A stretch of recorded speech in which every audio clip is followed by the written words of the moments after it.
During the Stardew Valley Cup, Concerned Ape announced that he is developing an entirely new game, separate from Stardew Valley.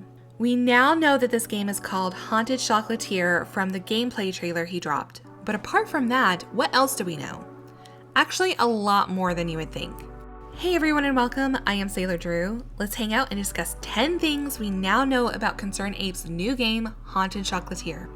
Number 1, this is a shop simulation game. Like Stardew Valley, we see that the player will collect items and craft recipes from the ingredients gathered. Stepping through a Narnia-like portal, we traverse to a new area full of lush green vegetation and monsters. The ingredients needed to create our own delectable delights are foraged and given as drops from monsters. We'll peddle our tasty treats in the chocolate shop, where we employ the cutest little shop employees ever. Here you can see them restocking the product shelves in a much larger, upgraded shop. The mechanics of how customers grab items and walk up to the counter to be checked out is reminiscent of another indie shop sim game, Moonlighter. Whether or not we'll eventually be able to set our own prices beyond what's shown in the screenshot, or if they're all set at a fixed price based on recipe difficulty and quality, remains to be seen. Hopefully we won't have to tackle any thieves to the ground though. Number 2, tiered weapons and upgrades. Combat is making a return to this new game, Stardew Slimes and all. Additionally, just like Stardew Valley, there's a forge manned by a burly blacksmith. In his shop, you can see weapons on display, including a shield and what looks to be chainmail armor. Combat shows us that we'll also have some new weapons to choose from, like a bow and arrow, with the option to swap between that and a sword-like fighting stick.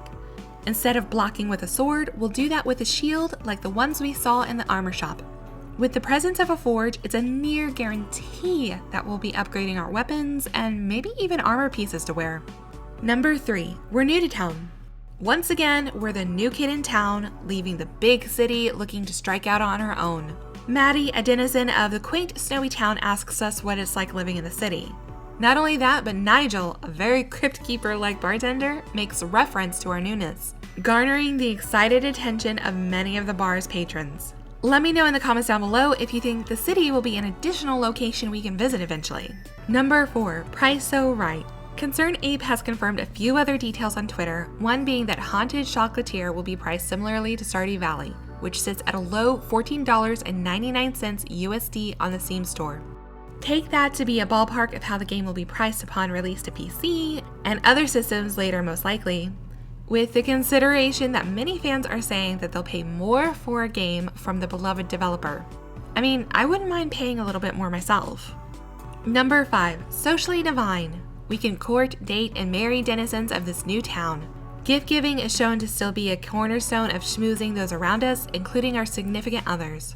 Events and birthdays are most likely to take place as well, indicated by not only the gift giving, but the calendar seen at the forge.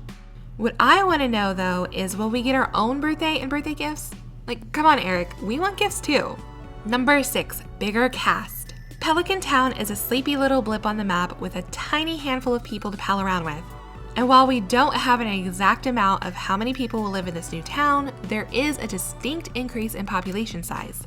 We meet a few named characters, some of which could potentially be romanceable, and this guy could be like our butler or something. We're also shown a large chocolate shop teeming with eager customers. Like Moonlighter, these customers might just be NPCs that we can't engage with, as their character models are too close to be considered unique enough for prime cast members and could even be randomized from a small pool of base models. Additionally, we see several buildings in the gameplay and cars driving by the bar. This is a much bigger world and way more populated. Number 7, still concerned. Concerned Ape is still concerned. He tweeted a screenshot of a fire lookout tower with the fire risk warning set to the highest setting. This seems to be a location beyond the portal in the chocolate shop's mansion, as we can see some combat take place to the left of it. Eric has mentioned in various interviews over the years a concern over the environment and a wish for people to connect with nature, returning to a simpler way of life. Between his moniker and the presence of the watchtower, this is a clear and present indication that he's still going to be highlighting environmental issues and his concern for them in this new game. Number 8, Stardew II. During Unsurpassable Z's Stardew Valley Cup livestream, where well-known Stardew streamers competed in teams, Eric disclosed that he was in fact working on this new title. While speculation has been made that this would be a sequel to Stardew Valley, he says that it's not a farming game and that it is something different.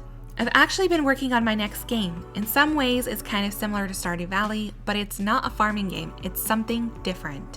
While it might not be a direct sequel, there are various cues that it might take place in the same world as Pelican Town. The Stardew Valley slimes are seen here. Various pieces of furniture from Stardew are placed around. There are pictures of the delectable pink cake scene, and again, there's an indication that we're transplant from a much larger city. Could it be Zuzu City? Or maybe we're located within the Godoro Empire, the opposing nation to the Ferngill Republic where Pelican Town resides. Well, we don't have a hard answer as to whether it's the same world, which Eric is keeping a secret on the website's FAQs. I think probably the most compelling bit of evidence that it is this mountain view we see in the trailer.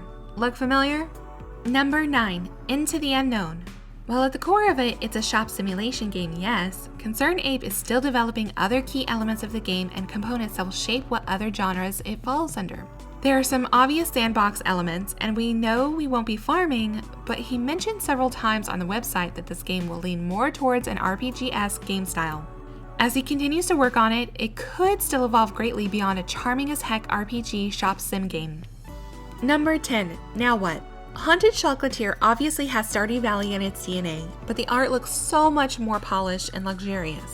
With that being said, it doesn't use the same engine as Stardew Valley, and the game has only been under development for just a little over a year, which is super impressive, but we currently don't have an ETA as to when the game will be released.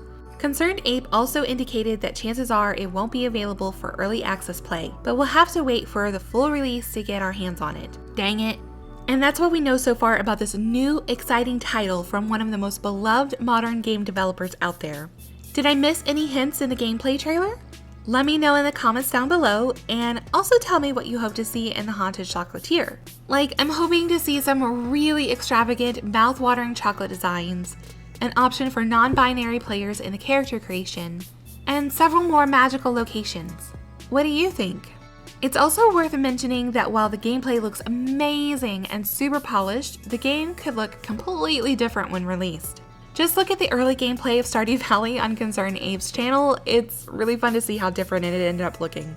Additionally, if you're new here, be sure to check out my Stardew Valley Let's Plays or any of my other content. I play indie simulation games on here quite frequently, and I think you'll enjoy them. But until next time, take care, and I'll see you in the next video.